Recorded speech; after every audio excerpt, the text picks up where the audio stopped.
Okay, well, thank you. And for those who don't know me, Extegrity is the maker of Exam4. It's used by many law schools nationwide. We're well known for our excellent take-home exam system, and if anybody wants to ask me about that, I'd be very happy to hear from you.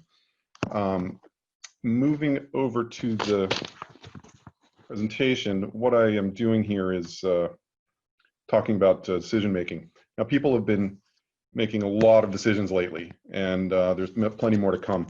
It's a challenge at the best of times, and these aren't those, right? So this presentation is some mental models for decision making, ones that I use frequently.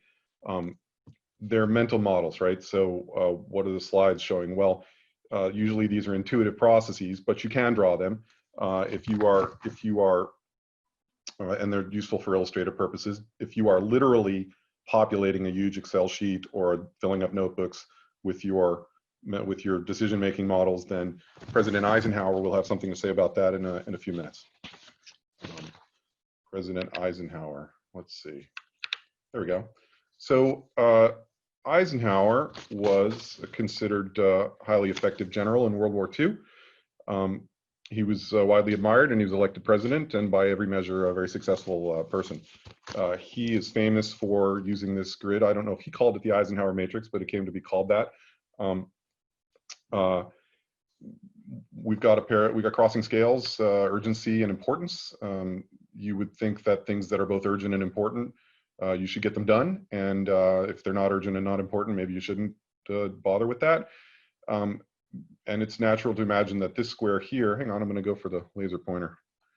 This square here will be the most important, but on this grid. But actually, if you drill down a little bit and think it through, you realize that the most important square is this one, the things that are important but not urgent. This is where you're planning and strategizing and doing research and avoiding, setting yourself up to avoid crises and emergencies. Eisenhower hung out there, and I try to. And if you are over here, this is where I would put the creating elaborate planning documents. Eisenhower is suggesting you don't do that so much. Okay. Now, similar kind of two-axis grid is this is a common thing called a risk matrix. Clearly, if you've got things that are risky and likely, then you've got a chasm you can't jump across that has spikes at the bottom of it, and you're in trouble. At the other corner, you have things that are low probability and it's a puddle. You're going to be okay. And then combinations thereof. So if the thermal exhaust port team had done a grid and added a few more slices to have some places they could think it through, maybe they would have thought, hey, maybe we should move that Death Star over a little bit out of the reduce the consequences, since the likelihood is already low. Let's see if we can do something to reduce the consequences. Things might have gone a little bit differently, but that was a long time ago. So thank you. So you could take a simple diagram like that, and you can make it fancy with gradients or notes, or turn it into a giant Rubik's Cube by adding, this third one actually is sort of interesting. I'm pointing with my hand, it doesn't work. You can add another dimension. In this case, they've added human factors. And so you could come up with any other dimension you want. And you could go pretty far with these things, but I like to keep things simple. And I'll get back to that in a minute. So now my next one is, I'm sure other people have got this grid, this graph. I kind of independently sort of settled on it myself over many years, and I call it the Riverboat Gambler. So what's going on here? Well, we've got on the vertical axis, you've got decisions and actions from very few to very many at the top, and then depending on the outcomes, you got a standard bell curve, right? So if you're not taking very many actions and you're just occasionally getting positive outcomes and avoiding negative ones, you're over here, and vice versa. And optimal is over here, and I'll get back to that in a second. So who's at this end? Who's kind of too far, right? Well, that's maybe this creature, right? Lies in wait under the sand, catches every single shrimp or little fish that swims by. Very successful, not taking any chances, not risking any negative outcomes, but you got to be a stonefish to do it. That's kind of brutal. Laugh track would be really helpful, John. Just note to self. I'm Although chuckling to myself. Sorry. your smile, no, your smile, I can feel it. I can feel it through the miles. Thank you, John. And so what's at the other end of the spectrum? You know, the all negative. You know, few decisions, better make them right. If you don't make enough very many decisions, and then you mess that one up, you know, you've got your exhaust port designers. One thing they had to do, and they didn't do it right, and so it's all negative for the exhaust port designers. And in the middle, right, you've got people who are making a lot of decisions, taking a lot of actions, doing a lot of stuff, very busy. And what happens there is that you can't put a lot of time into thinking it through. You end up with a mixture of negative and positive. Some things are just sort of okay. Some things are more negative, some are more positive. I call that the Riverboat Gambler, right? Too many decisions. You got a lot of negatives mixed in with the positives. And of course, if you got so many that you're in trouble, you know, you can hop off the riverboat in Baton Rouge and you'll be all right. You could do other things like I'm not going to be Tim about it, but you could focus on positive outcomes to offset negative outcomes. If he would just smile, I'll know he got that. If he doesn't smile, it's okay. He sort of got it. Thank you. We're all good. And then of course, optimal means, geez, I haven't had a look at my notes. Optimal means, well, you found sort of a balance of plenty of positives, not too many negatives, and you've managed your risk pretty well. I tend to find it comes out around here. People have different tolerances for negative outcomes, different patience with making decisions. You can probably start to populate these with people. I find presidents are handy to populate this with, but I didn't do it. So that's the Riverboat Gambler. So now this next slide brings me to what kind of got me thinking about this presentation. It got me started with these decision models in the first place, right? Everybody's making decisions, and I started to see a pattern. And so the key insight that kind of got me to this point was that in a lot of the conversations, first with law schools and then later with bar examiners, people were in different places, and we were hearing some people saying that they want it had to be this way, and other people saying, oh, we can't do that, it's got to be this way. And I'm trying to think, like, first of all, how come these people aren't working together, and how do I get them together?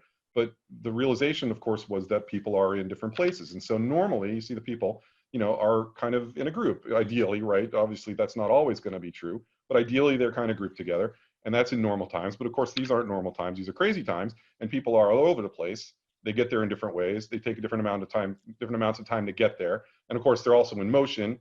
But I kind of stopped it. But you can see, I mean, this is the Kubler-Ross change curve. Most people are familiar with the 5 stages of grief. Those are listed up there. And pointing. Those are listed up there if you want to see them.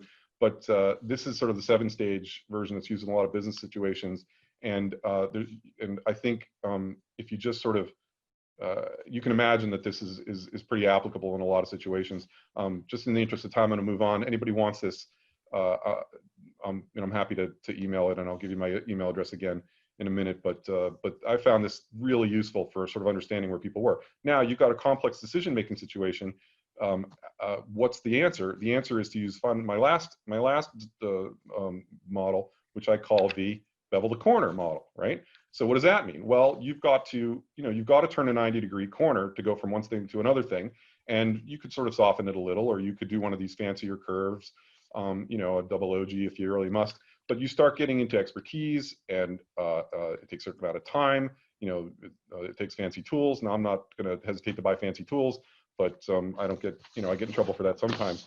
But you know, if you want to get something done, what I like to do is minimize the number of steps, keep things as simple as possible, keep the cost down. And to do that, I have a favorite. I don't know if you can guess which one it is, but it's you know, take one step and then another step and be done with it, right? It's bevel the corner. That's what I like to do, and that just keeps things really simple. If you can get it that way. So that's a couple of things that I use. I hope they're of interest. I'm happy to send slides to anybody, and that's my email. And thank you, everyone. Thanks, Greg. That was great. Intentional. Yeah, but there was an oversight committee somewhere. Oh, you're reading that finally. Oh, yeah. No, it was intentional. I was doing something, John. Hi, Grace. All right. Any you guys kind of jumped in and answered most of the questions. I mean, I can sort of come back and make sure that they got aired. Tim answered about the slip opinions. That was a yes. Should law students create a profile or engage in social media? And basically, Tim, you're saying absolutely with LinkedIn. And it's the key to getting jobs and job offers. Yeah, that's what I'm finding. Have you seen any degradation in LinkedIn since Microsoft bought them? The price went up, but for HR guys. But no, it's still okay. All right. And Joe, somebody asked about how long it takes for people to get to the point of moving from beginner to expert. And I believe you responded that Word is a 2 or 3 hour exercise, Excel a 4 or 5 hour exercise. Don't let me take words out of your mouth.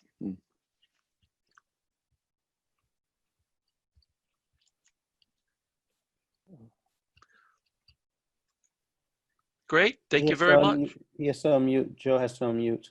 Yep. Oh. Double infamous mute button. Sorry. Yeah, no, it's probably 2 to 3 hour exercise for Word. Each module is different. Excel scares people, so it takes a little more. And then, to be honest with you, if you're a power user, it could take you 10 to 12 minutes to go through the Word modules successfully. So that's where everybody wants to get to, and 2 to 3 hour exercise to get there. So pretty good. All right. So, and Greg, somebody wants you to provide examples of the Bevel model for decision making. I'll give you one that came up, and we had early on, we had instructors in particular, saying, well, I can't possibly give an exam, where people aren't in the class and in the classroom, and so they were trying pretty hard to figure out how to make that happen, whether it was actually recalling them back to the school to take their exam, after they scattered to the four winds. It's not really possible. Zoom meetings and other solutions that are out there, and what I think, once people started digging into that, and in fact, there's been some discussion of that on Technoids a little while back.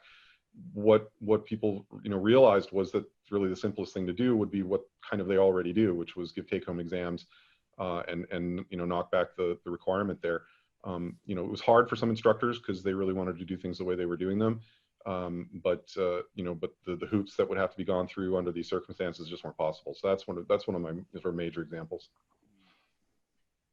Yeah, I saw a lot of people sort of make a quick dash over to things like ProctorU, cameras that record the student while they're taking the exam. There's supposedly a camera like this one, as well as a camera behind them. And anytime they would turn their head or go off, the AI would flag it, and then a human could go look at those flags to determine if that was an actual cheating incident or not. I mean, with thousands of students taking thousands of exams, that's thousands of hours of flagging. To me, technologically, it doesn't seem like a realistic solution. People are working on it. It's something that I think in certain circumstances it can work. I mean, we've actually done it for years with several programs where it's a live remote proctor watching while they do an exam, but only in very pretty limited numbers, because not that many really rise to that. And you're right. I mean, when you start doing recordings, somebody's got to review those. The people I've talked to who are thinking they will do that, and it's some bar examiners actually. They're basically resigning themselves to days or weeks of a brand new project, was review of videos. Then, of course, once you do that, you also have to have some kind of a jurisdiction of enforcement and discipline, hearings and appeals. What do you do if somebody, on and on, and then of course on top of that, you're developing that entire new jurisprudence under a time limit, because once we go back to in-person exams, if that's what the bar examiners do, which I'm sure they will, that whole thing is just tossed out the window. So it's not only a lot of work, but it's a lot of work for no permanent gain. And I think once people started putting that all together, they sought other solutions. ... Right? Yeah. Yeah. That's not to say it can't be done, not useful in certain circumstances. Don't get me wrong, but it's definitely not a quick fix. Cool. Yeah. All right, Joe, what's the name of the dog? It's Molly. Molly's a new addition to my 4 little children, and I'm just a glutton for punishment. And I think we'll end on Molly. Thanks, guys. This was great. I really appreciate your support of Cali and the Cali conference. Hope to see you around. Actually, hope to see you live next year if Wouldn't miss can it for make anything, John, except Yeah. some kind of global pandemic. That'd be about the only thing. All right. Take All care. right. See ya. Bye-bye. See ya. Bye. Bye.